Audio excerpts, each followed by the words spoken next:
They say timing is everything in combat. Split-second decisions. The difference between life and death measured in heartbeats. But what they don't tell you is this. Sometimes the hardest part isn't knowing when to act. It's knowing when to wait. 5:30 in the morning, San Diego coastline. The Pacific stretches out like hammered steel under the pre-dawn sky, waves rolling in with the kind of rhythm that makes you forget the world has edges.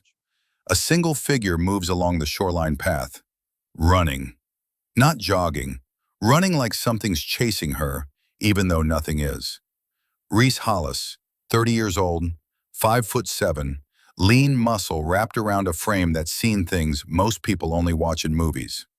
Dark blonde hair pulled back tight, eyes the color of storm clouds, and a scar on her left shoulder that she earned 8 months ago in a place most Americans couldn't find on a map. Her feet hit the pavement in perfect rhythm. 4 beats in, 4 beats out. Controller breathing. SEAL training doesn't leave you, even when you're off duty. Especially when you're off duty. Because the thing about being a warrior is you never really clock out.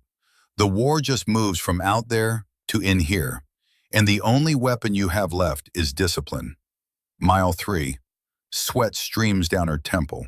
The burn in her legs feels good. Real. Something she can control. Unlike the images that flash through her mind every time she closes her eyes. Somalia. 8 months ago. The memory hits like a fist to the gut. Night vision green.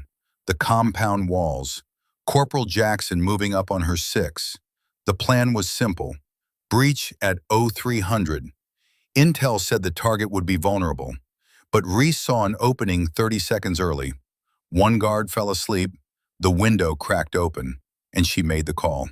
Move now! Go, go, go! They went through that window like thunder, and that's when the world exploded. Secondary guards they hadn't accounted for, gunfire in the dark. Jackson took 3 rounds to the chest. Kevlar stopped 2. The third one didn't. His scream still echoes in her skull. Why didn't you wait? Reese shakes her head, pushes harder. Mile 4. The sun starts to crack the horizon, bleeding orange and gold across the water. Beautiful and indifferent. The ocean doesn't care about your mistakes, doesn't care that you replayed that decision 10,000 times, looking for the moment you could have done it differently. 30 seconds. That's all it was. 30 seconds of impatience cost Jackson 6 months in recovery, a medical discharge, and the use of his left arm below the elbow. And it cost Reese something too, something harder to name. Trust, maybe, in her own judgment, in that voice inside that says, now or wait. She finishes mile 10 at her apartment complex, hands on knees, breathing hard but controlled. A woman walking her dog glances over, sees the intensity in Reese's eyes, and quickly looks away.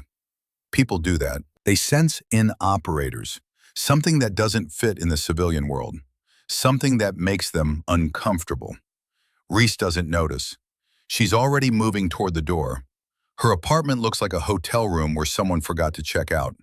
Minimal furniture, no photos on the walls, a couch that's never been sat on, kitchen counters that gleam because nothing ever touches them. The only personal item visible is a small wooden box on the nightstand beside her bed. She opens it. Inside, a folded American flag, a purple heart, and a photograph, edges worn from handling.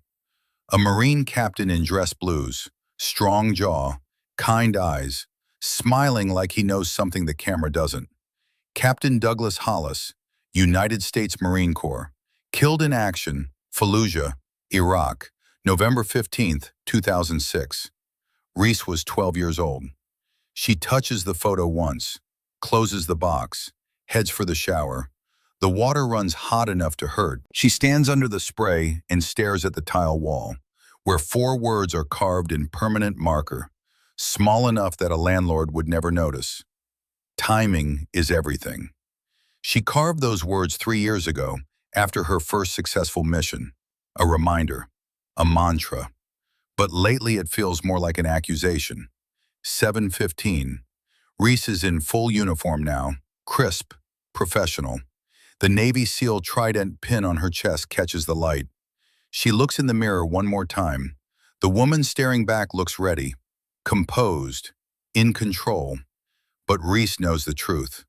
Control is just another word for fear management, and she's been managing a lot of fear lately. Her phone buzzes. Text message.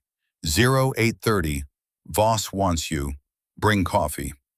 Reese almost smiles. Almost. Naval Base Coronado sits on a strip of land that juts into San Diego Bay like an accusation. High fences, armed guards, the kind of place where questions don't get asked and answers don't get given.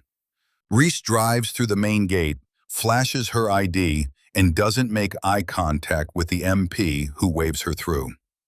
Building 7, 3rd floor. Conference room with walls that can't be penetrated by listening devices and windows that can't be seen through from the outside. This is where secrets live, where operators get told things that will never make the news, never be declassified, never be spoken about outside these four walls. Lieutenant Colonel Garrett Voss sits at the head of the table, 52 years old, silver hair cut high and tight, face like weathered leather, eyes that have seen 3 wars and never looked away. He's holding a tablet, scrolling through something that makes his jaw tighten. Hollis, sit. Reese sets down the coffee she brought, black, no sugar, the way Voss has been drinking it since before she was born. He takes the cup without looking up, takes a sip, finally sets the tablet down and fixes those eyes on her. How you doing? Fine, sir. That's not what I asked. Reese holds his gaze, doesn't flinch. I'm operational, sir, ready for duty. Voss studies her for a long moment, then nods.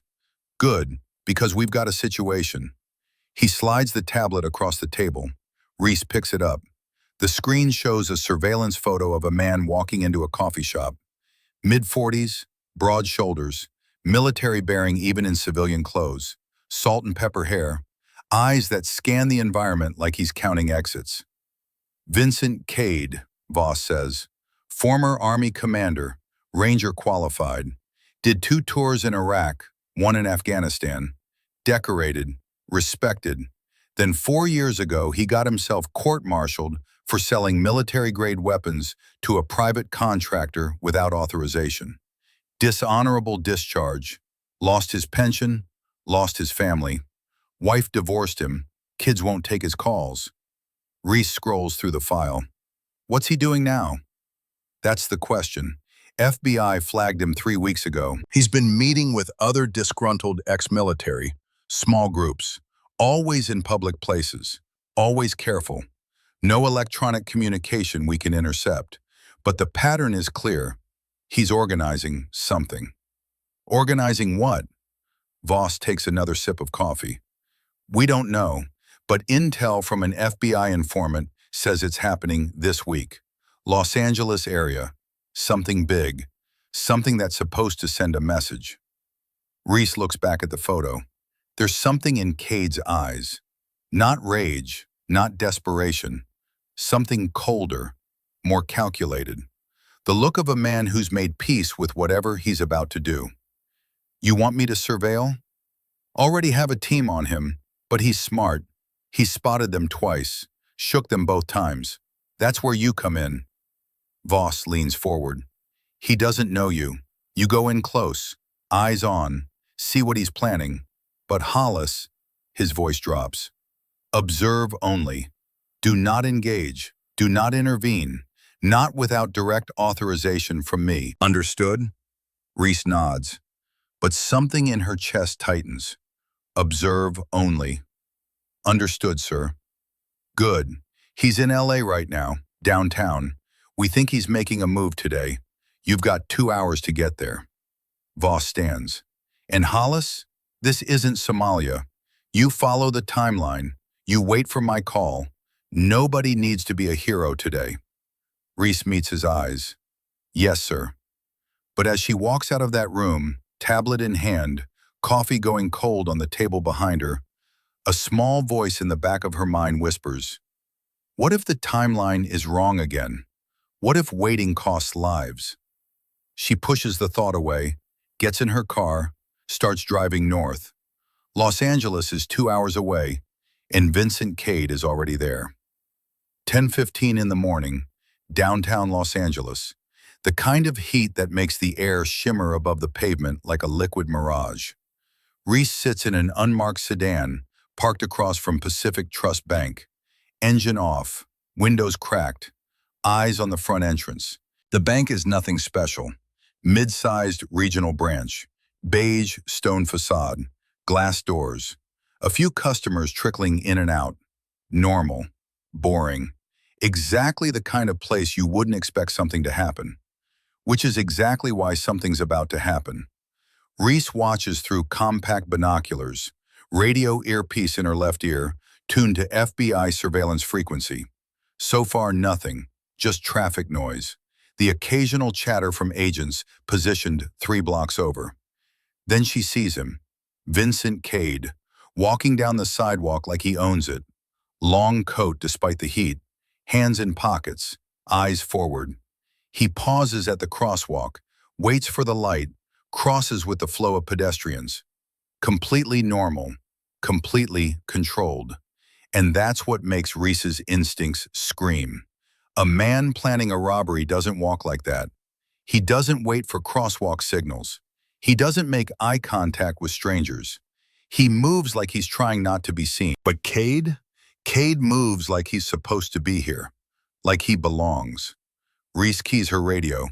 Reaper 6 to command. Target has entered the perimeter, approaching bank entrance. Static. Then Voss's voice, calm and measured.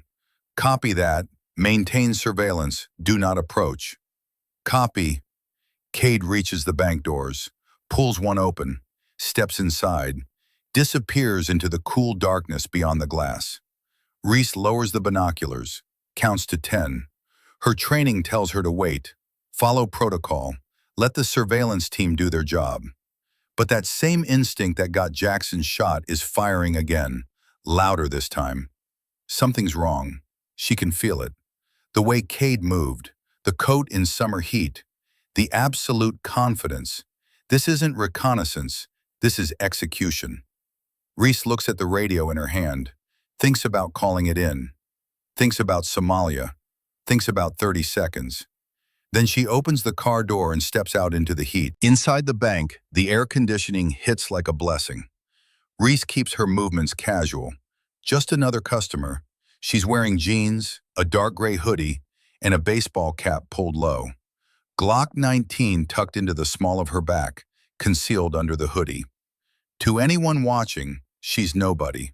And that's the point. 6 people in the lobby, an older man with a cane sitting near the deposit slips, a young couple whispering near the loan officer's desk, a woman in business attire tapping her phone, a bank employee behind the teller counter helping someone with a transaction, and one security guard, mid-50s, overweight, gun still holstered, retention strap snapped shut. Reese joins the line, 5th position. She doesn't look around, doesn't make it obvious, but her peripheral vision is already mapping the room.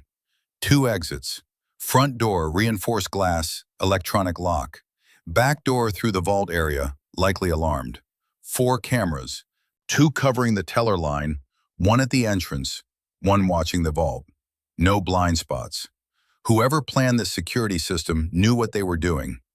Vincent Cade stands at the front of the line, waiting his turn, hands still in his coat pockets. He glances up once at the camera above the teller station. Not nervous, not checking angles, just noting. And that's when Reese sees the second man.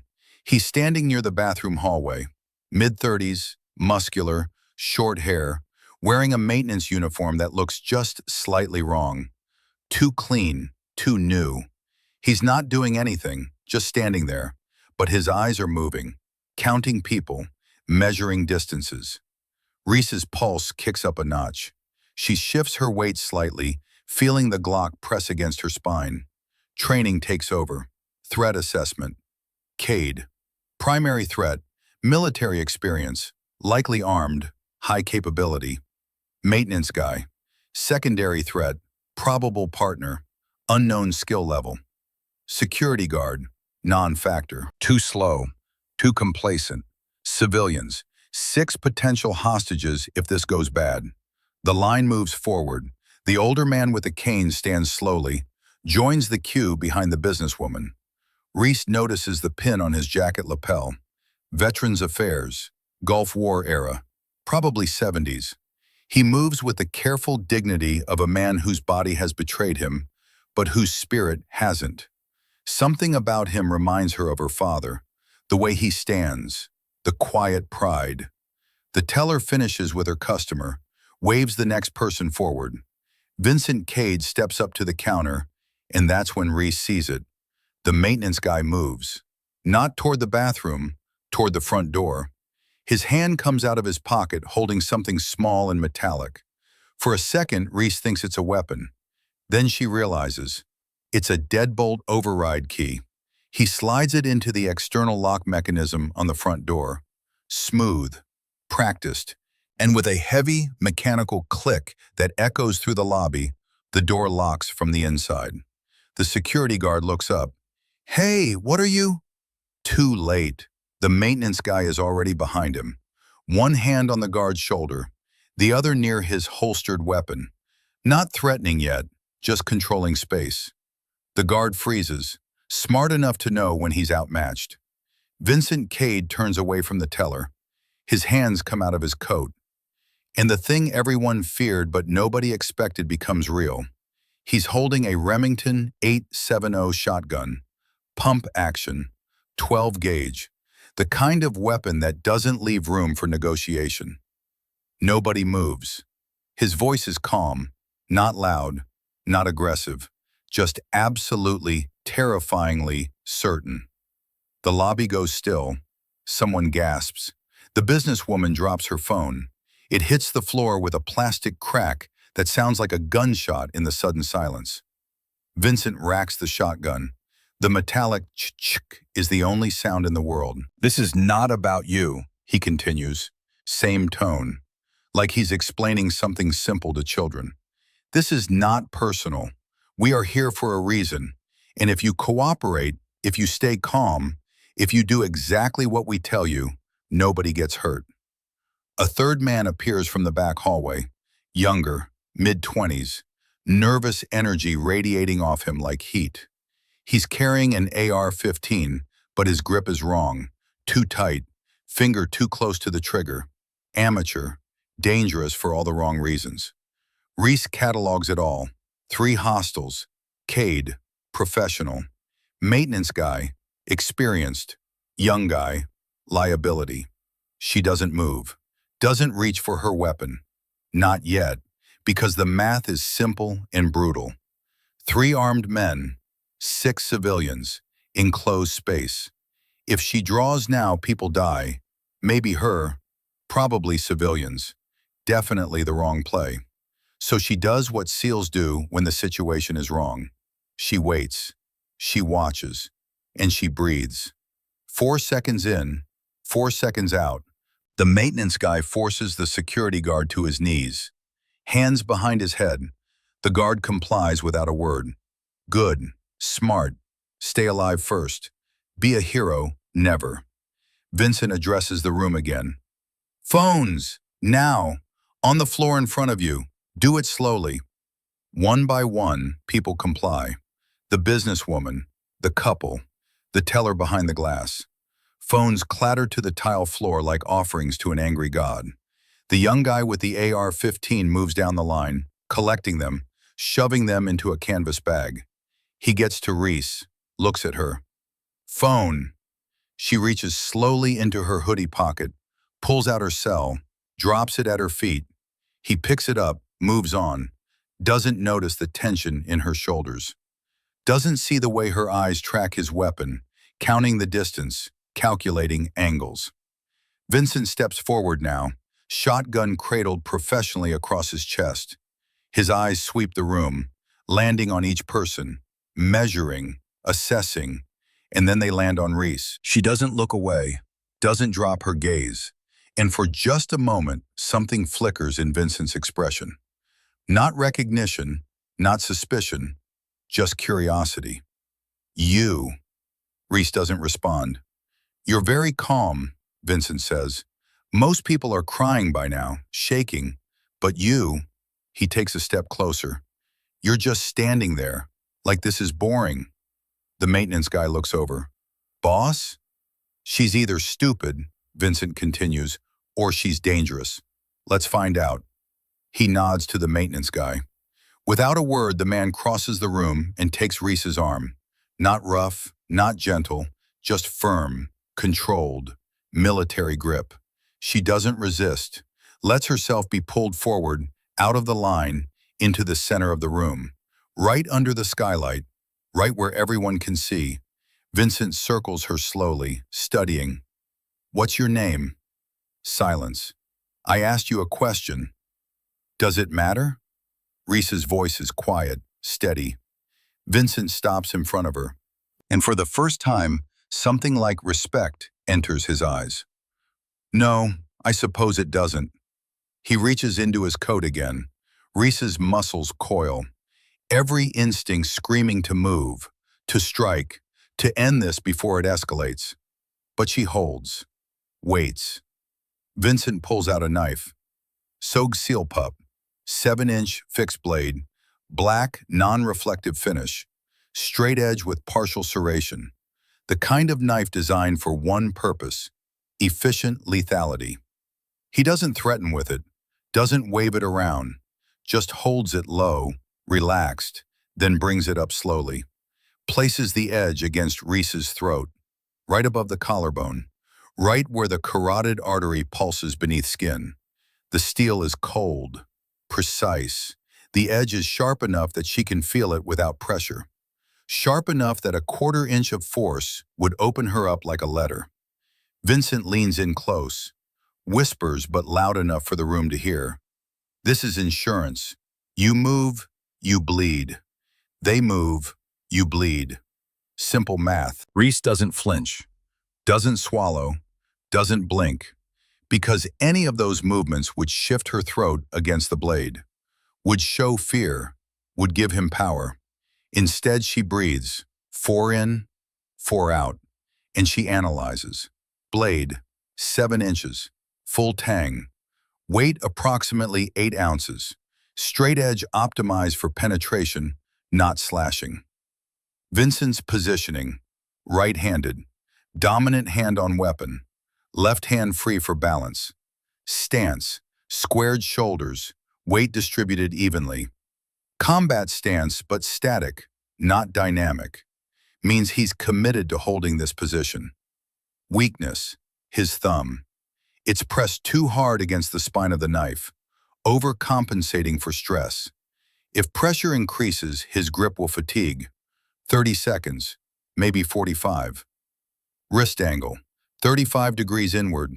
If he thrusts, the blade will travel upward toward the jaw, not straight into the artery. Means he's trying to threaten, not kill. Not yet. All of this processes in less than 3 seconds. The human brain is an incredible thing. Under stress, it either shuts down or it becomes a supercomputer. Reese's has been trained to do the latter. She doesn't speak, doesn't plead, just stands there feeling the knife, feeling her heartbeat steady and strong against the blade. Vincent seems unsettled by this. Most people would be begging by now, crying, offering money, offering anything. But Reese just exists, calm, present, waiting. You're not scared, he says. Not a question, an observation. Reese considers not answering, then decides truth is cheaper than lies. Fear doesn't change anything. Vincent blinks, pulls back slightly. The knife stays in place, but his expression shifts. Confusion, maybe respect, maybe both. The maintenance guy speaks up. Boss, we're on the clock. Vault? Vincent doesn't take his eyes off Reese. Yeah, do it. Maintenance guy moves to the teller station, grabs the nearest employee, a woman in her 30s, name tag reading, Paige. You. Vault code. Now. Paige is shaking, hands trembling. I don't. The manager has to. The manager's not here. You are. Code. Now. Paige stumbles toward the vault door, visible through the security glass partition. Her hands hover over the keypad. She looks back at Vincent, at the knife against Reese's throat, and her fingers freeze. I can't remember. I'm sorry, I can't remember. The maintenance guy raises his hand. Reese sees it coming before it lands. A sharp backhand across Paige's face. The crack echoes. Paige gasps, stumbles, and Reese speaks. Let her breathe. Everyone stops. Vincent's knife presses slightly harder. Excuse me? She's in shock, Reese says, voice still calm, still controlled, like she's explaining physics to a student. Adrenaline shuts down memory retrieval. If she can't calm down, she won't remember. You'll never get into that vault. Vincent stares at her, then at Paige, who's now crying, holding her face. He makes a decision. Brennan, give her 30 seconds. The maintenance guy, Brennan, steps back, crosses his arms, glares at Reese like this is somehow her fault. Paige takes a shuddering breath. Another, closes her eyes. Her fingers move to the keypad. She types, hesitates, types again. The vault lock clicks. Green light. The heavy door swings open with a hydraulic hiss. Brennan grins, moves inside. Reese can't see from her angle, but she can track him by sound. Footsteps, metal sliding, a pause, a longer pause, then, Boss, you need to see this. Vincent's attention splits. The knife pulls back half an inch from Reese's throat. Not enough to matter, but enough that she notes it. What is it? It's not here. What do you mean it's not here? Brennan emerges from the vault. His face has gone pale. In his hands, a single black USB drive. Nothing else. There's no 12 million, just 340,000 in standard cash deposits. And this. He holds up the USB like it might bite him. Vincent's expression doesn't change, but Reese feels it. The knife trembles. Just for a second, just enough. Plug it in. Brennan moves to the bank's computer terminal, inserts the USB. The screen flickers, and then a video begins to play. The figure on screen is distorted, digital mask, voice modulator turning human speech into something mechanical and cold. Hello, Vincent. Vincent goes rigid. Surprised? There's no black fund. Never was. But you just proved something for me. Proved that 47 ex-military men like you are desperate enough, angry enough to act. I needed to test the system. You were the lab rat. The screen flickers with images, maps, names, faces. All ex-military, all flagged by federal databases. And now, LAPD is outside. Enjoy prison, or, the mask tilts.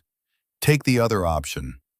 The video ends. File auto-deletes. Screen goes black. The room is silent. Silent like a grave. Silent like the moment before an explosion. Vincent's breathing changes. Faster. Harsher. The knife drops away from Reese's throat entirely. He takes 2 steps toward the computer. Stares at the blank screen. No. No, no, no, no. Brennan's voice cracks. Boss, we've been set up. The AR-15 kid, Owen, slides down the wall into a sitting position. I told you. I fucking told you this felt wrong. Shut up. Vincent spins. Wild eyes. The shotgun comes up. Not aimed. Just raised. Aggressive. Let me think. Let me think. And in that moment, Reese realizes something. Vincent Cade is not a criminal mastermind. He's not a terrorist. He's just a broken man who got played by someone smarter, colder, and infinitely more dangerous. But broken men with guns are still deadly. Maybe more deadly because they have nothing left to lose. Outside, barely audible through the thick glass, Reese hears it. The distant wail of sirens. Getting closer. The police are coming, and when they get here, this goes from bad to catastrophic. She needs to do something, say something, take control before Vincent's desperation turns into violence. So she does the only thing she can. She uses the truth. Vincent, he spins toward her, shotgun up. What? The voice on that video, you recognized it. How would you? Because you flinched, just for a second. You've heard that voice before, even through the modulator. Vincent's eyes narrow. Who the hell are you? Someone who wants to live through this, same as you. Reese takes a breath, keeps her voice steady. You were set up, fine, but by who? Someone who knew your background, knew you'd be angry enough to act, knew exactly how to manipulate you. That's not random, that's personal. Vincent doesn't answer, but she can see his mind working, grinding through possibilities. And then the moment shatters, because outside, 3 LAPD patrol cars screech to a stop in front of the bank. Doors open. Officers take position behind vehicles. One of them raises a megaphone. This is the Los Angeles Police Department. The building is surrounded. Release the hostages and come out with your hands up. Vincent's face goes white, then red, then something worse. Empty. We're dead, Owen whispers. We're all dead. Brennan grabs Vincent's shoulder. What do we do? And Vincent, broken and betrayed and out of options, makes the worst decision possible. He turns back to Reese, raises the knife again, and this time when he puts it against her throat, the pressure is real. We use her. We make them negotiate, and we find out who did this to us. The blade bites, just slightly, just enough that Reese feels a warm trickle run down her neck. Not deep, not fatal, but enough to send a message to the room, to the police, to whoever is watching. The game has changed. And Reese Hollis, Navy SEAL, federal operator, daughter of a fallen Marine, is now officially a hostage. The sirens grow louder outside. The knife stays cold against her skin. And somewhere in the back of her mind, a clock starts ticking. Because every second this standoff continues is a second closer to someone making a mistake.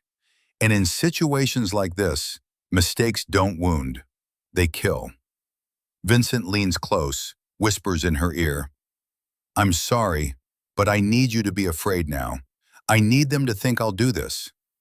Reese whispers back, barely audible, You won't. How do you know? Because you're not a killer, you're a soldier, and soldiers follow rules, even when they're breaking them. Vincent pulls back, looks at her with something that might be surprise, might be hope. And in that look, Reese sees her opening. Not now, not yet, but soon. The police megaphone crackles again outside. You have 3 minutes to respond. Release the hostages or we will be forced to act. 3 minutes, 180 seconds. But the knife is still at her throat. The vault is empty. The police are outside. And somewhere, someone is watching this whole thing play out. Reese doesn't know who that person is yet, but she will. And when she does, there's going to be a reckoning. The clock in her head keeps ticking. Vincent keeps breathing hard. Brennan watches the door. Owen cries quietly in the corner. And Reese waits, calm, centered, ready. Because timing is everything in combat. And when the moment comes, you move like lightning and pray that this time you got the timing right. The knife hasn't moved in 40 seconds. That's how Reese knows Vincent is losing control. A man who's confident in his threats doesn't need to maintain constant pressure. But Vincent's hand trembles against her throat. Micro adjustments every few seconds. His breathing has gone shallow, rapid. The kind of breathing that precedes panic or violence, and sometimes both. Outside, the LAPD megaphone crackles again. 1 minute. Release the hostages now. 1 minute. 60 seconds. Reese has held her breath underwater for longer, has stayed motionless in sniper hides for hours. Time is flexible when you know how to bend it. But for Vincent Cade, standing in the center of a failed robbery With a shotgun in one hand and a knife in the other, time must feel like it's accelerating toward a cliff edge. Brennan moves to the window, peers through the blinds without touching them. His face goes pale. "Boss, we've got SWAT. 3 vehicles. They're setting up positions." Owen is still sitting against the wall, AR-15 across his lap, face buried in his hands. "We're gonna die. We're gonna die here." "Shut up," Vincent snaps, but his voice cracks on the second word. He's spiraling. Reese can feel it in the way the knife pressure increases, then decreases, then increases again. A man trying to make a decision and failing. This is the moment. This is where it breaks, where Vincent either gives up or does something desperate. And desperate men with weapons make terrible choices. Reese needs to give him a third option, something between surrender and violence, a path that feels like control even though she'll be the one steering. "Vincent," her voice is quiet, calm, the way you talk to a spooked horse. "The phone. Let me answer it." He doesn't move, doesn't respond, so she tries again. "They're going to call the bank line any second. When they do, they'll want to hear from a hostage, someone who can confirm we're alive. That's protocol. And if nobody answers, they'll assume the worst and breach immediately." Vincent's eyes flick toward the phone on the wall. Old-fashioned landline, red light blinking. It hasn't rung yet, but it will. That's how these things work. First the megaphone, then the negotiator, then, if all else fails, the tactical team. "Why would I let you talk?" "Because I'm the only one here calm enough to convince them not to shoot you." Reese lets that hang in the air. "I'm calm because I'm not scared, and they'll hear that. They'll believe I'm okay, that we're all okay, that there's still time to resolve this without bloodshed." Brennan looks over. "Boss, don't listen to her. She's right."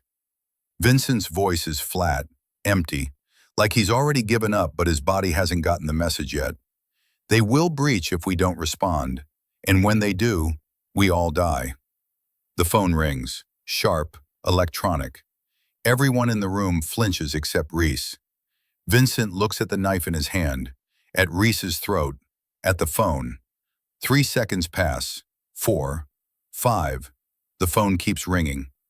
On the 7th ring, he makes his decision. The knife pulls back, not away, just back, enough that Reese can move her head. "You answer it. You tell them everyone's fine. You tell them we need time. And if you say one wrong word, if you try to signal them, I will kill someone else in this room. Do you understand?" Reese nods, slowly, carefully. "I understand." Vincent gestures to Brennan. "Get the phone, put it on speaker." Brennan crosses the room, lifts the receiver, hits the speaker button. A woman's voice fills the space. Professional, controlled. The kind of voice that's been trained to sound reassuring even when delivering bad news. "This is Lieutenant Marissa Corbett, LAPD Crisis Negotiation Team. To whom am I speaking?" Reese looks at Vincent. He nods. She takes a breath. "My name is Reese. I'm one of the hostages." "Reese, thank you for answering. Are you hurt?" "No, none of us are hurt." "That's good. That's very good. Reese, can you tell me how many people are inside with you?" 6 hostages, 3 subjects." "Subjects? Good. You're doing great, Reese. Are the subjects listening to this conversation?" "Yes." A pause. Lieutenant Corbett adjusting her approach. "Okay, Reese, I need you to tell the subjects something for me. Tell them we want to resolve this peacefully. Nobody needs to get hurt. We just need to talk." Reese doesn't repeat it. Vincent heard it. Everyone heard it. She waits. Lieutenant Corbett tries again. "Reese, are the subjects willing to speak with me directly?" Vincent shakes his head. Sharp, definitive. "Not at this time," Reese says. "All right, then I'll talk through you. First thing, we need a show of good faith. Can the subjects release one hostage, someone elderly or injured, just to show us they're serious about resolving this peacefully?" Reese looks at the old man with the cane. Silas Brennan, The name tag on his veteran pin reads. He meets her eyes.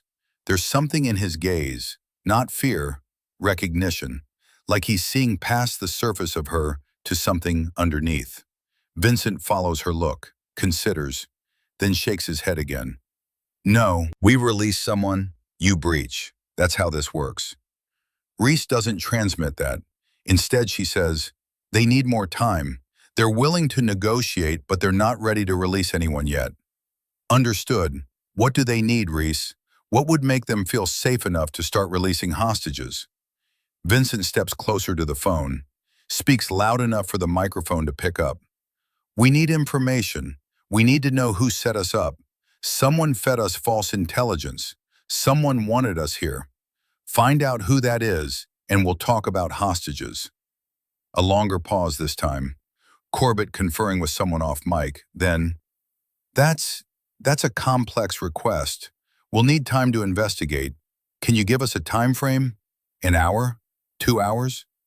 1 hour, Vincent says. You've got 1 hour to find out who put that USB drive in this vault. After that, we start making different decisions. 1 hour, understood. We'll do everything we can. In the meantime, does anyone inside need medical attention? Water? Food? Vincent looks around the room. Owen has stopped crying but looks like he might start again any moment.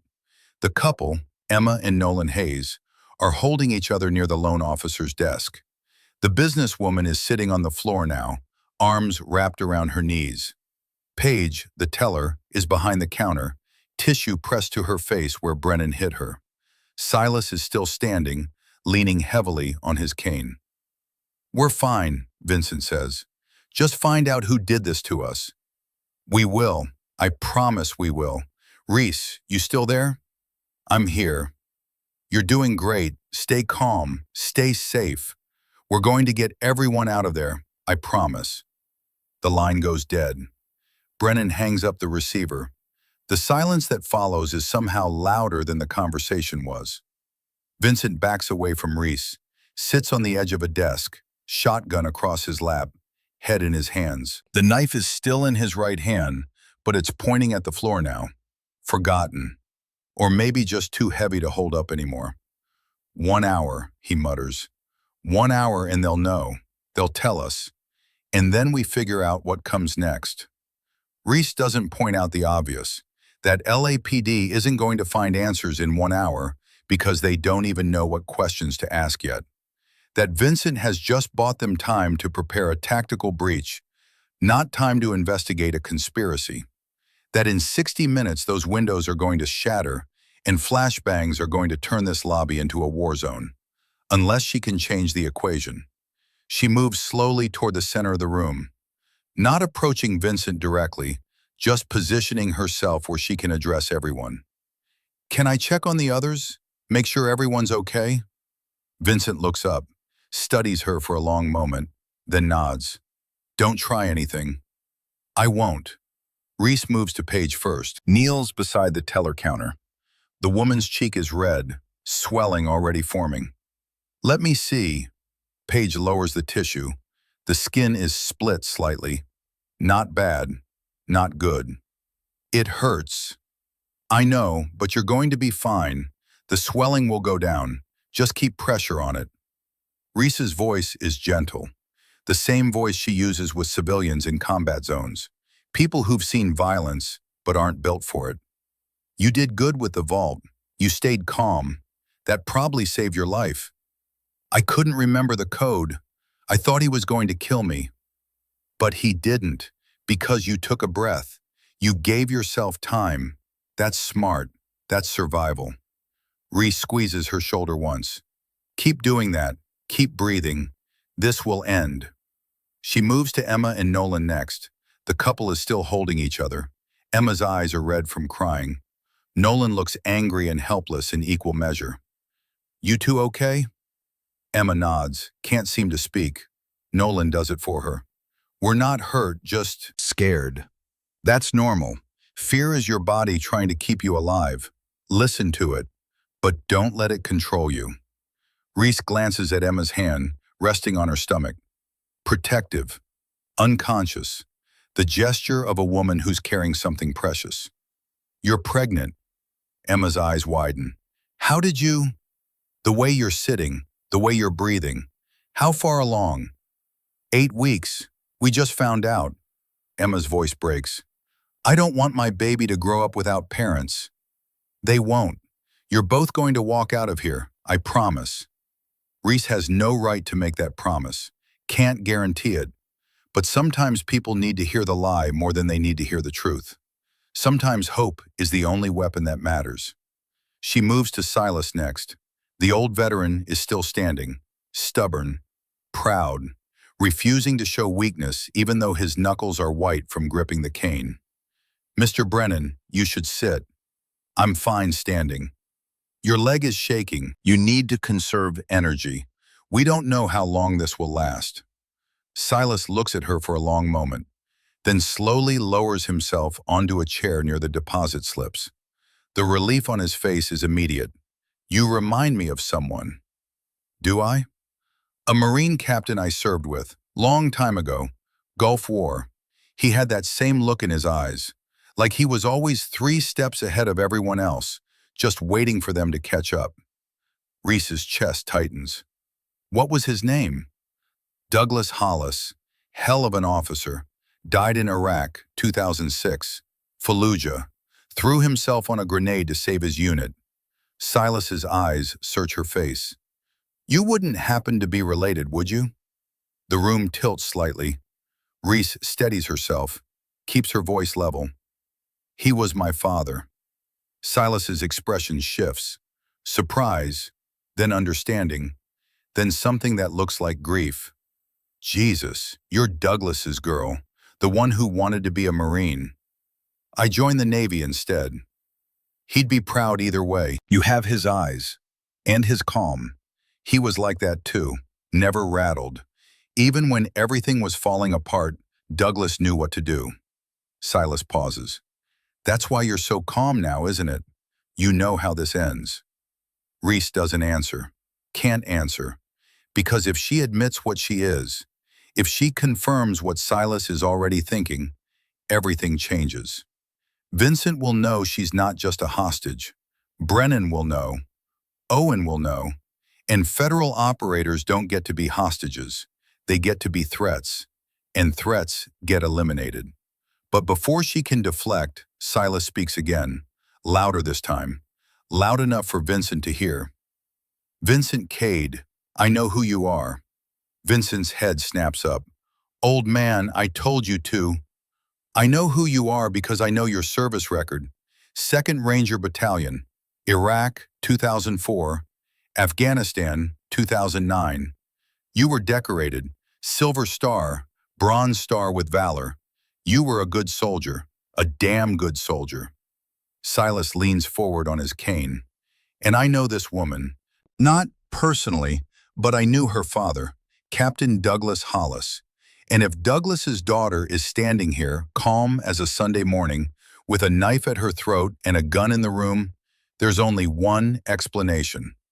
Brennan crosses the room fast. Shut up, old man. You don't know what you're... She's Navy SEAL, Silas says, clear, loud, undeniable. Reese Hollis, Special Operations. And you 3 just made the biggest mistake of your lives. The room goes silent. Not the silence of surprise, the silence of realization. Like everyone just heard the ticking of a bomb they didn't know was there. Vincent stands, slowly, shotgun coming up, not aimed, but ready. His eyes lock on Reese. Is that true? Reese doesn't move, doesn't confirm, doesn't deny, just holds his gaze. Owen scrambles to his feet. SEAL? We took a fucking SEAL hostage? Boss, she could kill us.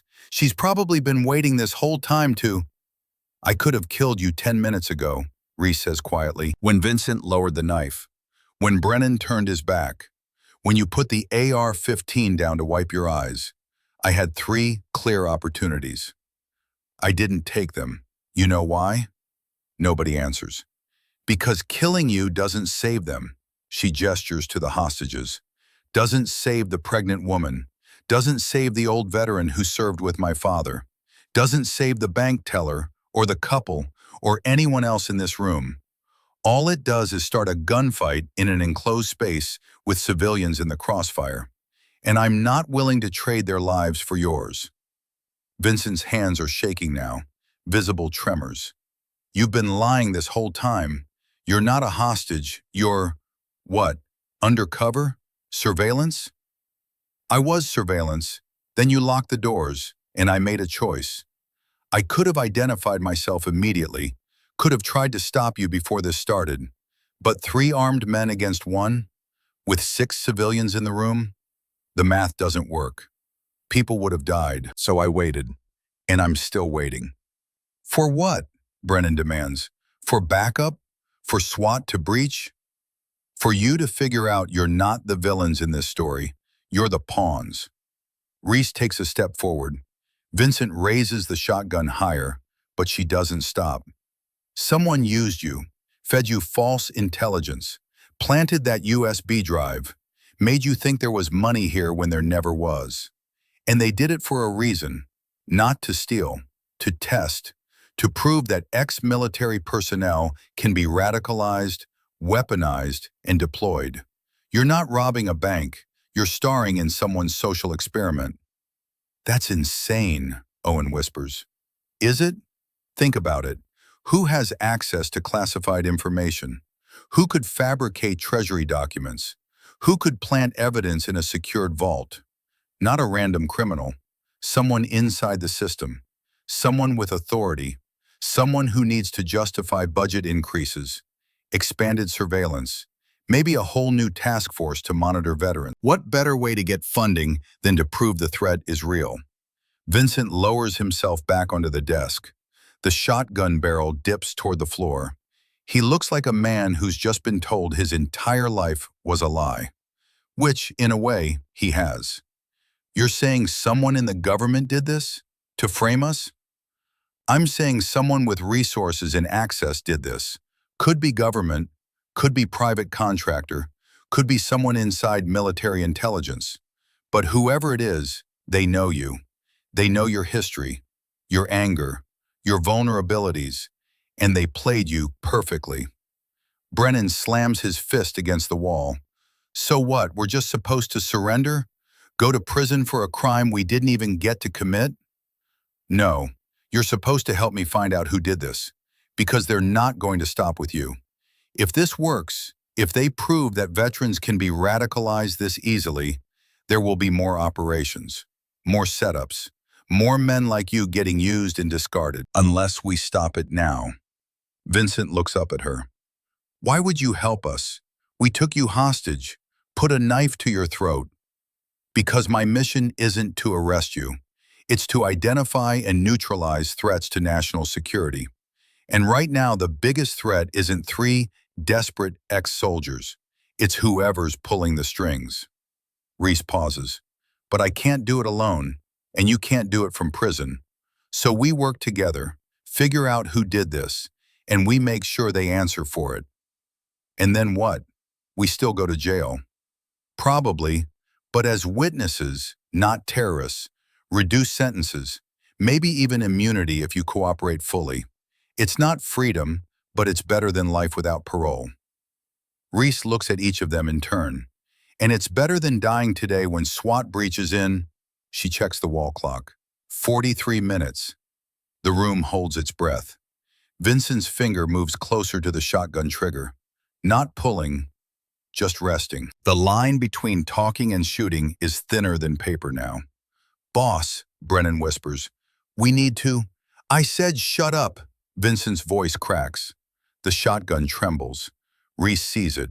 The moment a man decides whether to cross the line or step back from it. And she speaks, not loud, not pleading, just factual. If you pull that trigger, Brennan shoots me. Owen panics. SWAT hears the shot and breaches in 30 seconds. Flashbangs, tear gas. You die in the lobby. Brennan dies in the vault, Owen dies by the door, and every civilian here dies in the crossfire. That's not a guess, that's math. Vincent's breathing hitches. The shotgun lowers half an inch. Or, Reese continues, you listen. You help me find who did this to you, and you walk out of here alive, with a chance to make it mean something. 10 seconds of silence. Then Vincent lowers the shotgun, completely, sets it on the desk. Okay, he says, voice hollow, defeated, but alive. We do it your way. Owen looks at Vincent. Boss, she's right. We're dead either way. Maybe if we... Vincent holds up a hand. She's right, we've been played. And I want to know by who. He turns back to Reese. If we do this, if we cooperate, how do we even start? We don't know who set us up. But I can find out. I have resources, contacts, and I have something you don't. Reese pulls her hoodie aside slightly, shows the Glock tucked into her waistband. She didn't reach for it earlier, didn't draw, just let them see it. I have clearance. Vincent stares at the weapon. You've been armed this whole time. Yes. And you didn't shoot us. No. Why? I told you, because you're not the real threat. A long silence. Then Vincent makes his decision. He ejects the shells from the shotgun. 1, 2, 3, 4, 5. They hit the floor with metallic clinks. He sets the empty weapon on the desk, holds up his hands. Okay, we do it your way. But if you're lying, if this is a trick to get us to surrender, it's not. How do I know that? Because if I wanted you to surrender, I would have let SWAT breach, would have let you die in the crossfire, would have walked out and called it a win. Reese steps closer, close enough that Vincent could grab her if he wanted. I'm not trying to save you because I'm nice. I'm doing it because you're useful. You know things. You've talked to people. You have evidence. And I need all of that if I'm going to stop whoever did this from doing it again. Vincent searches her face, looking for deception, for weakness, for anything that says she's playing him the same way someone else already did. But whatever he sees, it must be enough, because he nods. Okay, what do we do first? Reese pulls out her phone, the one Owen collected earlier. Vincent nods to Owen, who digs through the canvas bag and hands it back. I need to make a call. Encrypted line. My commanding officer. He can trace the USB, find the source IP, give us a starting point. And you think he'll help? Even though we're holding you hostage? He doesn't know that. Far as he knows, I'm still on surveillance. And if I tell him I've got intelligence on a bigger operation, he'll listen. Reese unlocks the phone, pulls up a contact, doesn't dial yet. But there's a risk. If he traces this call, if he realizes I'm inside, he'll order an immediate breach. So we need to be fast. And we need to pray he trusts me enough to follow my lead. Vincent looks at Brennan, at Owen. Both of them nod, slowly, reluctantly, but they nod. Make the call, Vincent says. Reese dials. The phone rings once, twice. Then a voice she knows better than her own answers. Hollis, where are you? Lieutenant Colonel Garrett Voss, 52 years old, voice like gravel, the man who recruited her into SEAL training, the man who signed off on every mission she's ever run, the man who's probably been losing his mind for the past hour wondering why she went dark. Sir, I'm still on surveillance, but something's happened. I need intel support. Priority 1. Jesus Christ, Hollis, do you know what's going on out there? LAPD has the bank surrounded, hostage situation, 3 armed suspects, and you're telling me you're still on surveillance? I'm in a position to gather intelligence, sir, but I need your help. The suspects claim they were set up. Someone fed them false information about a black fund in the vault, planted a USB drive. I need you to trace that drive, find out where it came from. A pause. Voss, processing. You're inside, aren't you? I'm in a position to... Don't bullshit me, Corporal. You're inside that bank, with hostages, with armed suspects, and you didn't call it in. Sir, if I had called it in, those suspects would have panicked. Hostages would be dead. I made a tactical decision to disobey direct orders, to put yourself and civilians at risk, to compromise the entire operation. Voss's voice is tight, controlled, the kind of control that comes before an explosion. Give me one good reason I shouldn't order SWAT to breach right now. Because whoever set this up is still out there. And if we don't find them, they'll do it again. Next time with a bigger target, more casualties. This is a test run, sir. Someone's building a playbook for radicalizing veterans. We stop it now, or we deal with it later when the stakes are higher. Another pause, longer this time. Reese can hear voices in the background. Voss covering the mic, conferring with someone. Then he comes back. What do you need? USB metadata trace. The drive is still in the computer terminal. I can read you the serial number. You trace it back to origin. Find out who planted it. That's our starting point. And then what? And then I get these men to cooperate. Turn them into witnesses instead of suspects. Use their testimony to build a case against whoever orchestrated this. You're talking about turning a hostage situation into an intelligence operation. Yes, sir. That's insane, Hollis.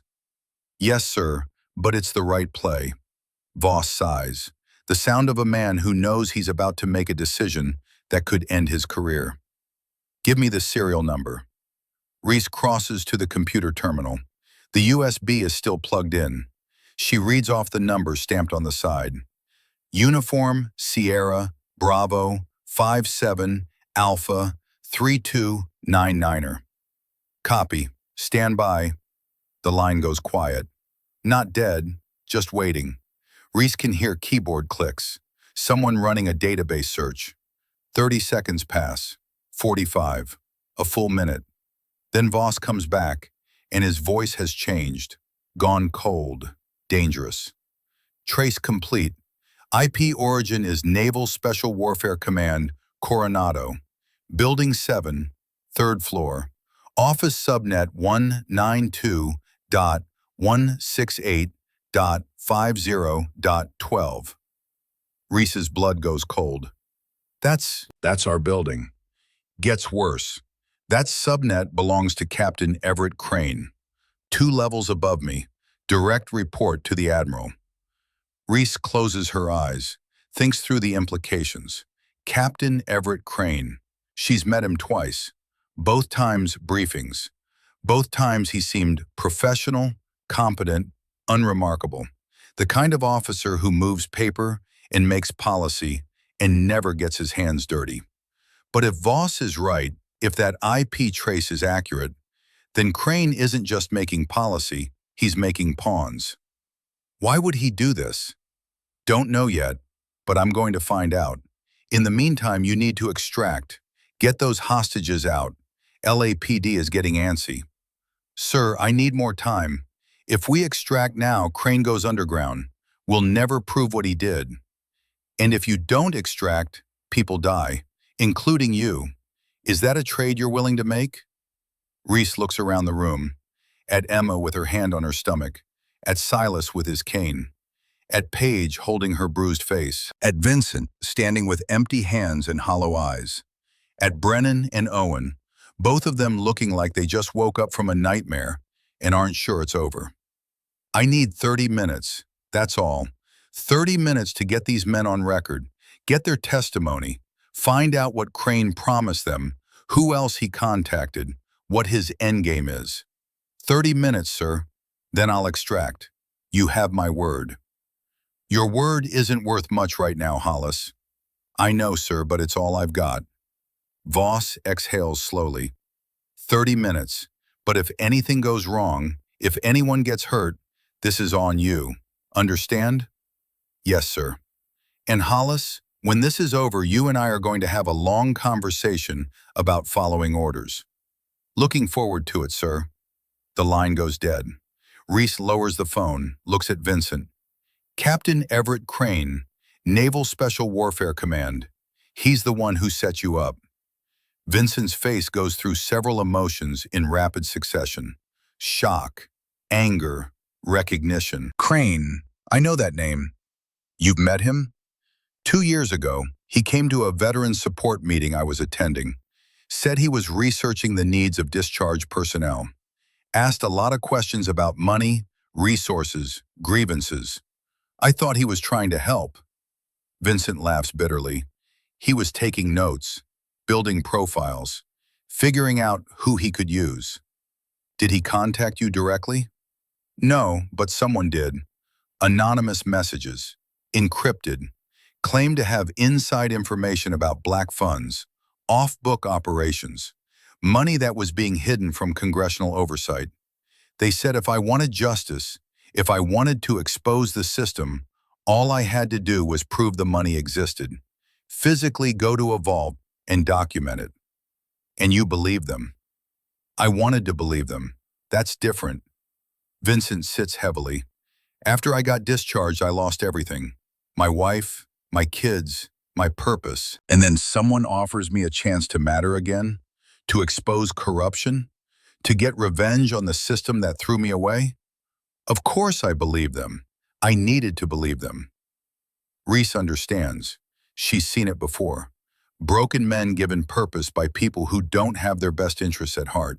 It's not manipulation, it's exploitation. Taking someone's pain and turning it into a weapon. Who else did they contact? I don't know. The messages mentioned other names, other operations.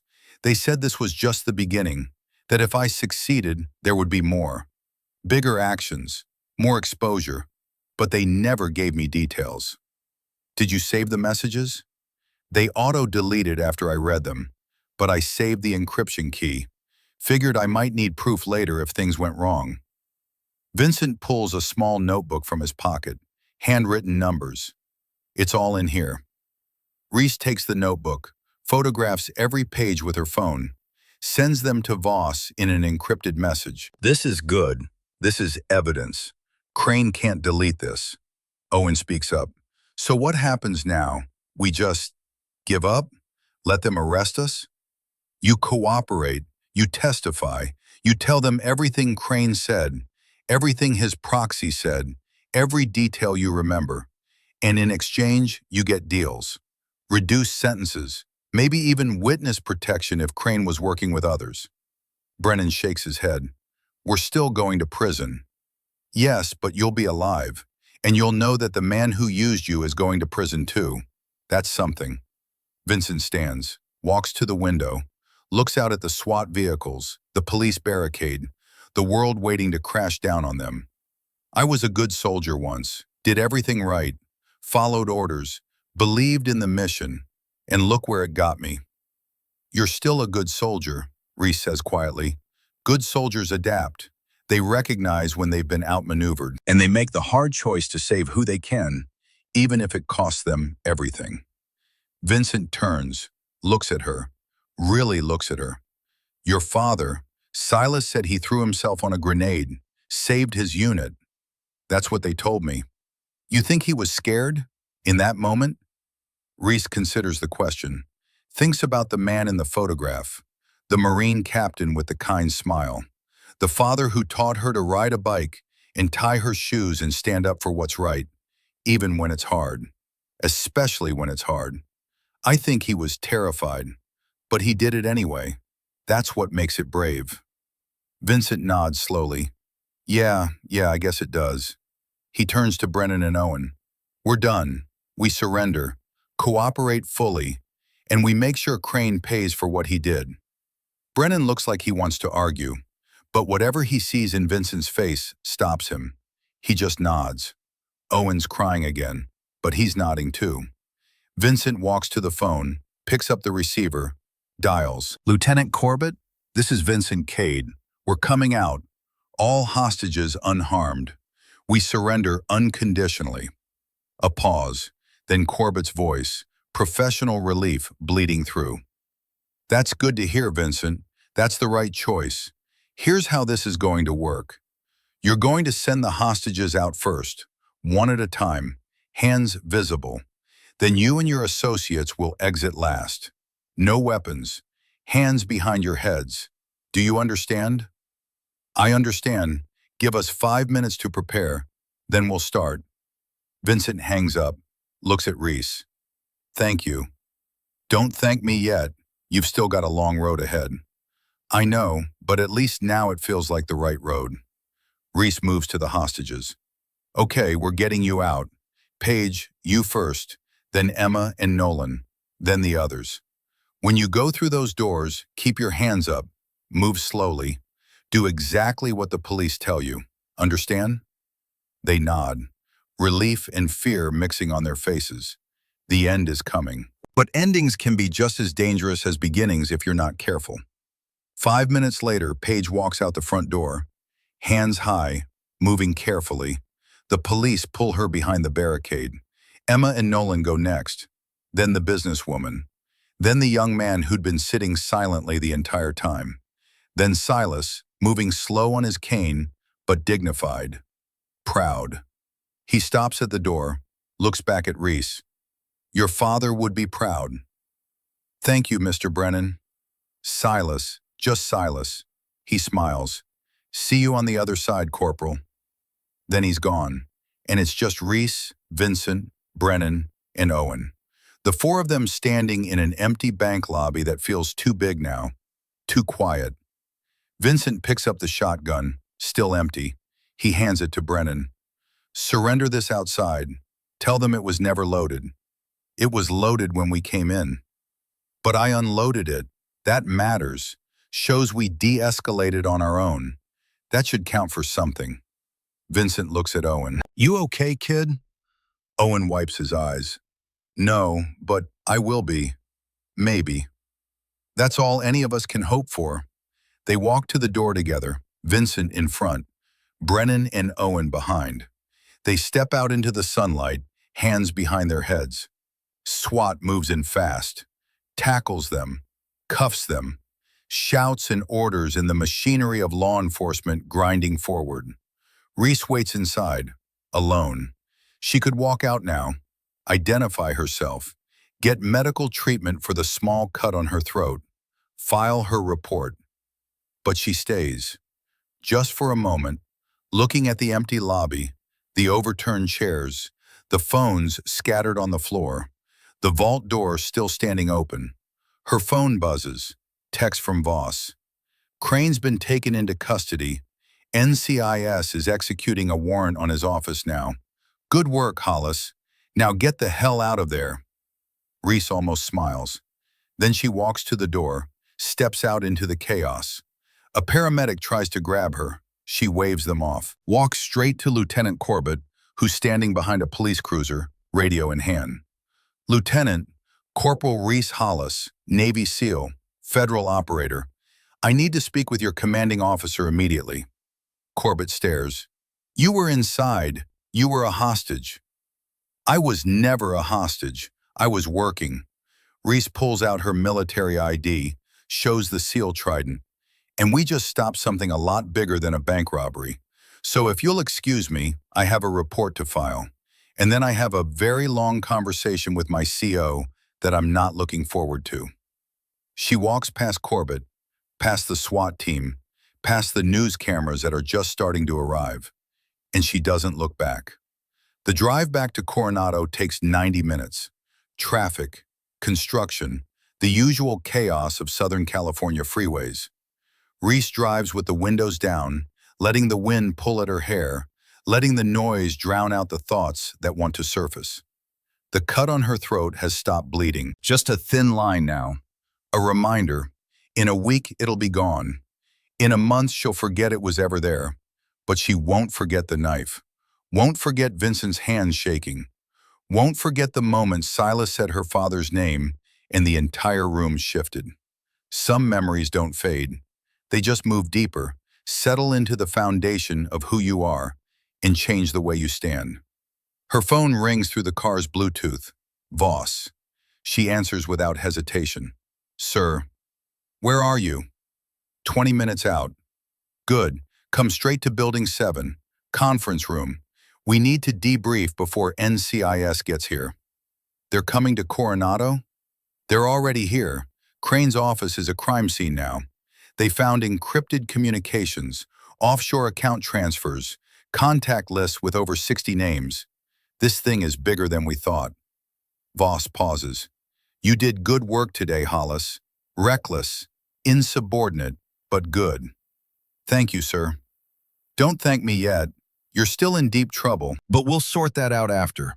Right now, I need you focused. Can you do that? Yes, sir. See you in 20. The line goes dead. Reese checks the rearview mirror. Her eyes look tired. Normal tired, not traumatized tired. That's something. She's been on the wrong end of that spectrum before. Knows what it looks like when the lights are on, but nobody's home anymore. She's not there yet. Still present, still functional, still in the fight.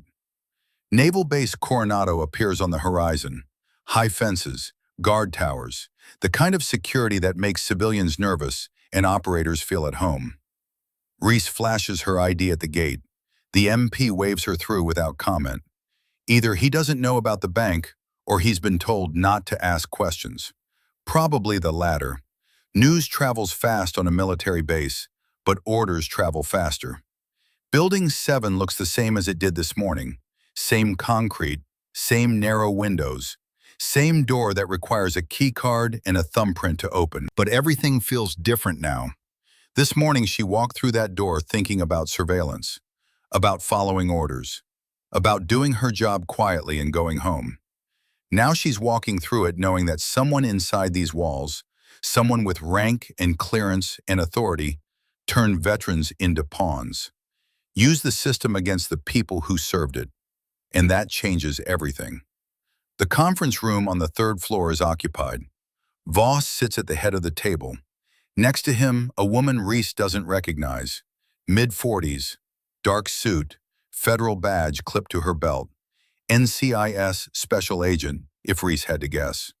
Across from them, 2 men in naval officer uniforms, both commanders, both wearing expressions that suggest they'd rather be anywhere else. Voss stands when Reese enters. Corporal Hollis, take a seat. Reese sits, doesn't speak, waits. This is Voss's show. She's just a witness now. Or a defendant, hard to tell which yet. The woman in the suit extends her hand. Special Agent Marion Fletcher, NCIS.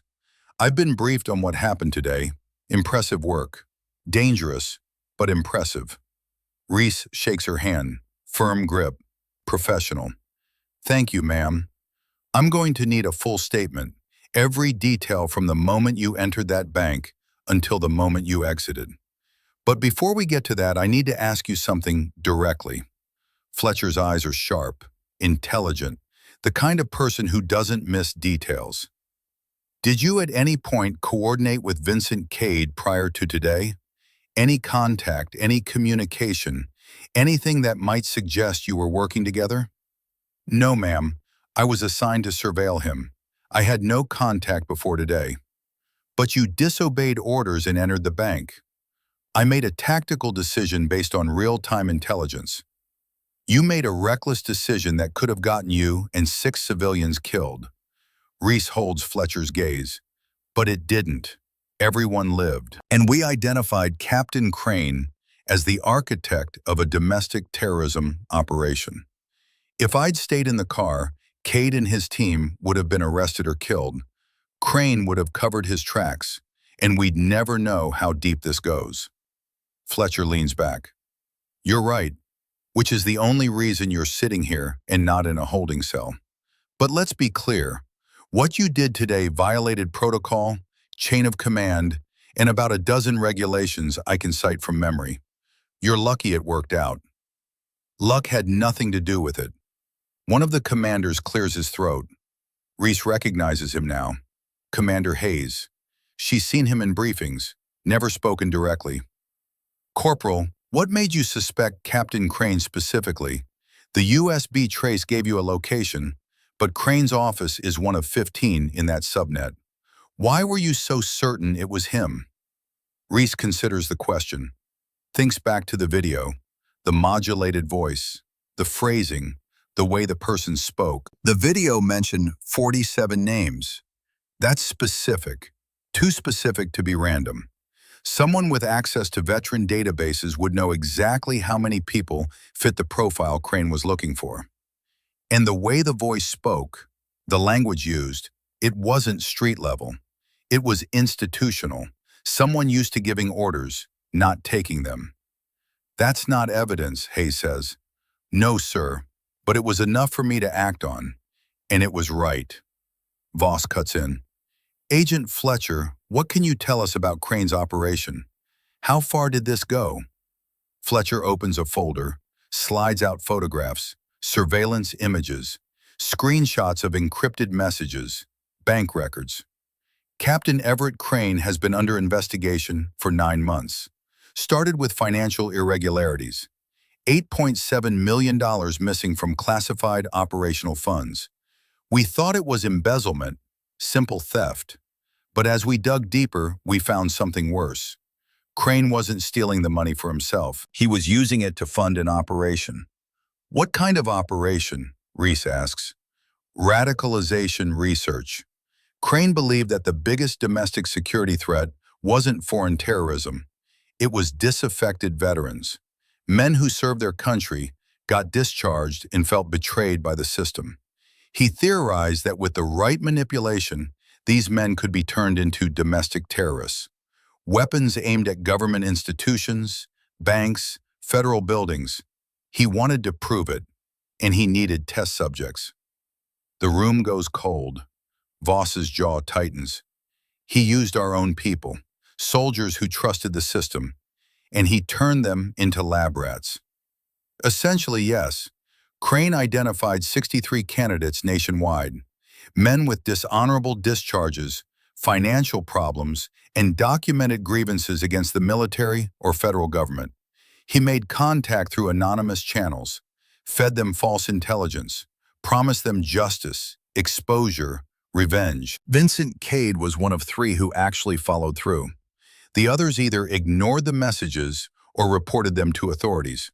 But Cade, Fletcher pauses, Cade was desperate enough to believe. What was Crane's endgame? Reese asks. If this was research, what was he planning to do with the results?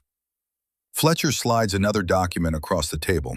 A proposal, typed, official letterhead, Department of Defense. Crane was building a case for a new federal program, the Veterans Threat Assessment Initiative, VTAI. He wanted congressional funding to create a task force dedicated to monitoring, tracking, and if necessary, neutralizing veterans deemed at risk of radicalization. He was going to use Cade's robbery as proof that the threat was real, that we needed expanded surveillance, increased budgets, maybe even preemptive detention for high-risk individuals. Reese's stomach turns. He was going to use this to justify persecuting veterans. Not persecute, monitor. At least that's how he would have framed it. National security, preventive measures, all the language that makes bad ideas sound reasonable. Fletcher closes the folder. But it doesn't matter now. Crane's in custody. His files are evidence. VTAI will never see the light of day, and the men he manipulated, including Cade, will have a chance to testify against him. This ends today. Does it? Reese looks at the others around the table. Crane had 63 names. 3 acted. What about the other 60? They're still out there, still vulnerable, still being targeted, even if Crane's gone. Someone else could pick up where he left off. Voss nods slowly. She's right. We need to identify everyone on that list. Warn them. Offer support. Make sure they don't get used by the next opportunist with an agenda.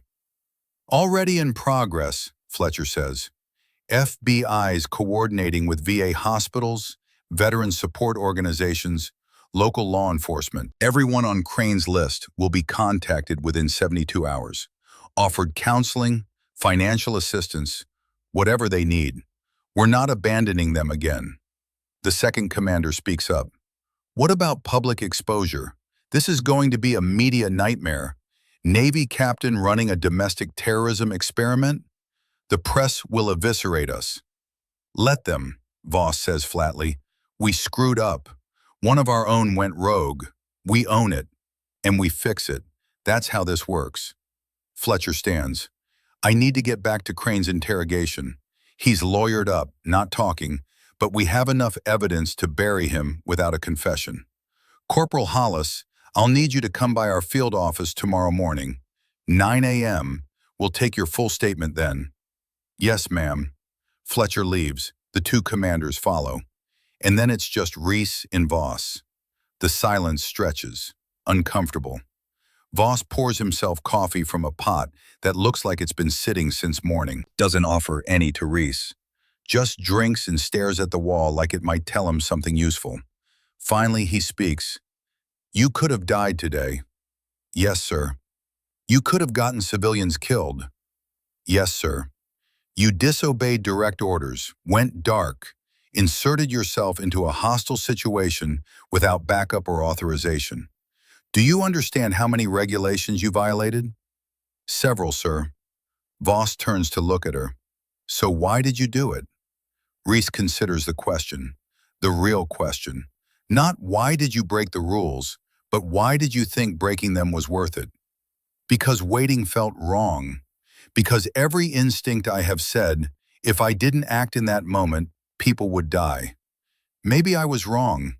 Maybe if I'd waited for backup, if I'd followed protocol, it would have turned out fine. But I didn't believe that, and I had to make a choice. Like Somalia. The name hits like a punch. Reese's chest tightens. Somalia was different.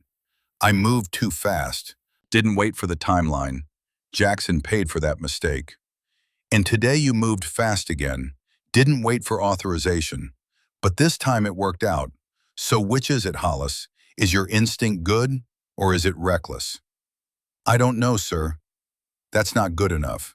You can't operate on instinct if you don't trust your instinct. And you can't trust your instinct if half the time it gets people hurt and half the time it saves lives. You need to figure out which one you are. Because the next time you face a decision like this, I won't be there to cover for you. And if you're wrong, if you get someone killed, that's on you. Forever. Reese swallows. I understand, sir. Voss sets down his coffee, walks to the window, looks out at the base. Jackson's doing better, by the way. Physical therapy's going well. Doctors think he'll regain 60% function in that arm.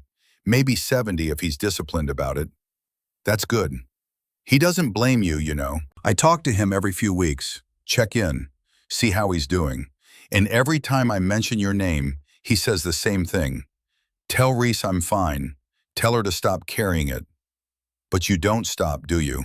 You carry it every day. I can see it in your eyes. The weight. Reese doesn't answer. Can't answer. Because Voss is right. Voss turns back. Here's what's going to happen. You're going to take 3 days leave. Mandatory. No arguments. You're going to rest. You're going to process what happened today. And you're going to decide if you still want to do this job. Because this job, Hollis, it breaks people. Even the strong ones. Maybe especially the strong ones. And I need to know that when I send you out again, you're still sharp, still trustworthy, still the operator I trained. I am, sir. Prove it. Take the leave. Clear your head. Come back ready to work. And for God's sake, stop trying to save the world by yourself. You're part of a team. Act like it. Yes, sir. Voss picks up his coffee again, takes a long drink. Dismissed. Reese stands, heads for the door, stops with her hand on the handle. Sir, thank you for trusting me today, for running the trace, for not ordering the breach. I didn't trust you. I trusted your judgment. There's a difference. But you're welcome. Voss almost smiles. Almost.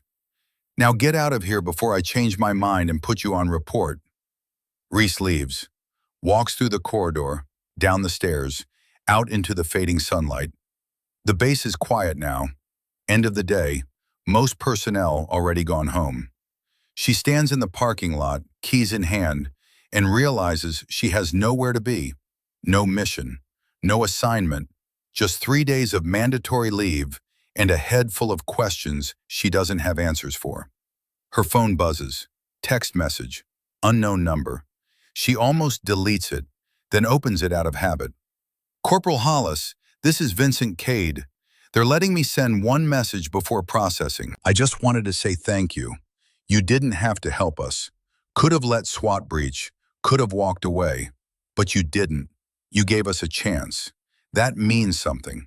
To me, to Brennan and Owen. We're going to do right by it, going to testify, going to make sure Crane pays. And maybe, when this is all over, we'll be able to look in the mirror again. So thank you for seeing soldiers instead of criminals, for giving us a way back. Reese reads it twice, then deletes it. Not because it doesn't matter, because it matters too much. And she can't afford to let it matter. Can't afford to get attached to outcomes or people or the idea that she's saving anyone. She gets in her car, drives home. The apartment looks exactly the same. Empty, clean, impersonal. She sets her keys on the counter, her phone beside them, and stands in the middle of the living room, suddenly exhausted. Not physically, mentally. The kind of tired that sleep doesn't fix. 3 days. She has 3 days to figure out if she's still the person who should be doing this job. She opens the wooden box on her nightstand, takes out the photograph.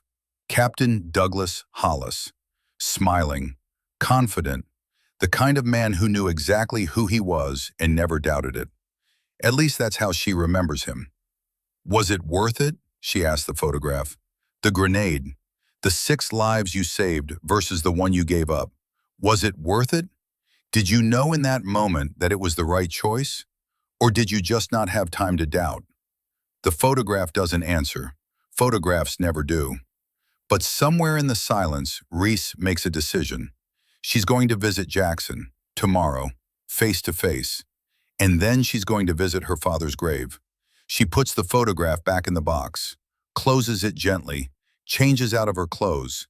The hoodie has a small blood stain near the collar. She'll have to throw it away. She lies down on the bed, stares at the ceiling, and for the first time in 8 months, she doesn't see Jackson bleeding, doesn't hear him screaming. Instead, she sees Vincent lowering the knife, sees Silas standing with his cane, sees Emma touching her stomach, sees Paige walking out those doors alive, sees 6 people who went home tonight because she made a choice. And this time, the choice was right. Maybe that's enough. Maybe one success doesn't erase one failure. Maybe she'll carry Somalia forever. But at least now she has something to balance it. Her phone buzzes again. Jackson. Heard about today. Voss told me. Said you went full cowboy. About time. Stop second-guessing yourself. You're a damn good SEAL. Start acting like it. Proud of you. Jay. Reese reads it 3 times, then writes back. Coffee tomorrow? Need to see you. Response comes immediately. Yeah, 0900. Usual place. Bring donuts. She smiles. Actually smiles. First real one all day. Roger that. Sleep comes easier than expected. No nightmares, no replays, just darkness and silence, and the soft knowledge that tomorrow she'll wake up and keep moving forward, because that's what soldiers do. Morning arrives with sunlight through cheap blinds. Reese gets up, runs her 10 miles, showers, dresses in civilian clothes, jeans and a t-shirt, stops at a bakery for donuts, chocolate glazed, Jackson's favorite, drives to a coffee shop near the hospital where he does his physical therapy. He's already there, sitting outside, left arm in a brace, but moving better than last time she saw him. He looks thinner, harder, the kind of hard that comes from pain and recovery and refusing to quit. He stands when he sees her, grins. You look like hell. Thanks. You look like you got hit by a truck. Feels like it too. He takes the donuts, opens the box, takes one. So, bank robbery, hostages, Navy captain running an illegal operation. Just another Tuesday for you. Something like that. They sit, drink coffee, eat donuts. Don't talk about Somalia. Don't talk about the mission that went wrong. They just exist together. 2 operators who survived different hells and came out the other side damaged but functional. Finally, Jackson speaks. You know it wasn't your fault, right? Somalia, the ambush, me getting shot, none of that was on you. I made the call to breach early, and I followed that call Because I trusted you. Because you're a good operator, and good operators make decisions with incomplete information. And sometimes those decisions go bad. That's the job, Reese. We don't get to control outcomes. We just do our best and hope the odds fall our way. The odds didn't fall your way.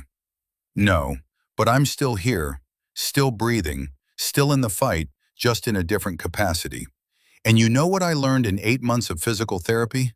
That resilience isn't about not getting hurt. It's about what you do after, how you rebuild, whether you let the damage define you or just add it to your resume and keep moving. Jackson leans forward. You've been letting it define you. Stop. You're better than that. Reese looks at him, really looks, sees the scar tissue, the muscle loss, the way he favors his right side now, all the physical evidence of a choice she made. But she also sees strength, determination, survival. I'm sorry I got you hurt. I know, but I forgive you. Have for months. The question is, when are you going to forgive yourself? Reese doesn't have an answer, not yet, but maybe that's okay. Working on it. Good. Work faster. Team needs you sharp, not stuck in your head. Jackson finishes his donut. Heard you're up for a promotion. Lieutenant. That true? Maybe. Haven't decided if I want it. Want has nothing to do with it. You've earned it. Take it. Lead. That's what you're good at, even when you don't trust yourself. Especially then. They talk for another hour, about nothing important, about everything that matters. And when Reese leaves, she feels lighter. Not fixed, not healed, but lighter. Before heading to the cemetery, Reese makes one more stop. The VA hospital. Room 304. Silas Brennan sits by the window, Kane leaning against his chair. He looks up when she enters, smiles. Knew you'd come. How? Because you're Douglas's daughter, and Douglas never left a debt unpaid. He gestures to the empty chair. Sit. She sits. They don't talk for a moment, just watch the sun move across the wall. Finally, Silas speaks. I didn't mean to expose you, in that bank, but I saw them breaking you down, saw Vincent with that knife, and I thought, if they knew who you really were, maybe they'd stop. They didn't stop. They almost shot me. But they didn't, because you gave them a reason not to. Silas looks at her. Your father did the same thing. Fallujah. We were pinned down. Grenade landed between 6 of us. And Douglas, he didn't think. He just moved, covered it, saved us all. Did he say anything? Before? Yeah, he said, tell my girl I love her. And tell her timing is everything. Silas's eyes are wet now. Took me 18 years to deliver that message, but here it is. He loved you, and he knew you'd understand what he meant. Reese's throat tightens. Thank you. No, thank you. For saving an old man who didn't deserve saving. For proving that legacy isn't just about dying for something. Sometimes it's about living long enough to pass it on. She squeezes his hand once, then leaves. Some debts can only be paid in silence. She drives to the cemetery, same one where her father's buried. Rolling hills, neat rows of white headstones, American flags every few yards. The kind of place that's peaceful and heartbreaking at the same time. She parks, walks the familiar path, finds the stone. Captain Douglas Hollis, USMC, 1968 to 2006. Beloved father and patriot. Reese kneels, touches the cold marble. Hey, Dad. Been a while. Sorry about that. Been busy. The wind moves through the trees, carries the scent of cut grass and flowers. Somewhere, a bird sings. I had a day yesterday, a real day, the kind where everything could have gone wrong and somehow didn't. There was a knife at my throat, and all I could think about was you, about the grenade, about whether you were scared, whether you knew it was the right choice or just didn't have time to think. She pauses, wipes her eyes. I think I understand now. It's not about being sure. It's about being decisive, about training so hard that when the moment comes, your body knows what to do, even if your brain is still catching up. You taught me that, maybe not with words, but with example. And yesterday I used it. Saved 6 people, including 3 who didn't deserve saving, but got it anyway because that's what we do. We save people, even when they don't ask for it, even when it costs us. A man walks by, old, wearing a veteran's cap. He nods respectfully. Reese nods back. Silas Brennan says hello, by the way. Says he served with you. Says you saved his life. Guess I returned the favor. Didn't plan it that way, but that's how it worked out. Funny how things connect, how your choices ripple forward, how the people you save go on to save others. Legacy isn't what you leave behind, it's what you set in motion. Reese stands, brushes dirt off her knees. I'm going to be okay, Dad. Eventually. I'm not there yet, still figuring out how to trust my judgment again, still carrying too much weight, but I'm working on it, and I think you'd be proud. At least I hope you would be, because everything I am, everything I know, everything I've done, it all comes back to you, to the way you lived, the way you loved, the way you died. And I'm trying to honor that every single day. She salutes, crisp, perfect, the way he taught her when she was 12, then turns and walks back to her car. Doesn't look back. Looking back doesn't change anything. Only moving forward does. Her phone rings. Voss, she answers. Sir? Change of plans. Your leave is cut to 2 days. Need you back tomorrow. Got a situation developing in Yemen. High-value target. Extraction mission. Your primary. Reese feels something shift inside her chest. Not fear, not excitement, just readiness. The kind of calm that comes when you stop fighting what you are and start embracing it. Roger that, sir. I'll be ready. I know you will. That's why I'm sending you. Voss pauses. You good, Hollis? Getting there, sir. That's all I need. See you tomorrow. 0600. The line goes dead. Reese sits in her car, looks at her hands. Steady. No tremor. No doubt. Just muscle and bone and training and will. Yemen. Extraction. High-value target. The details don't matter yet. Right now, all that matters is that she's being sent. That Voss trusts her again. That the machine keeps turning and she's still a functional part of it.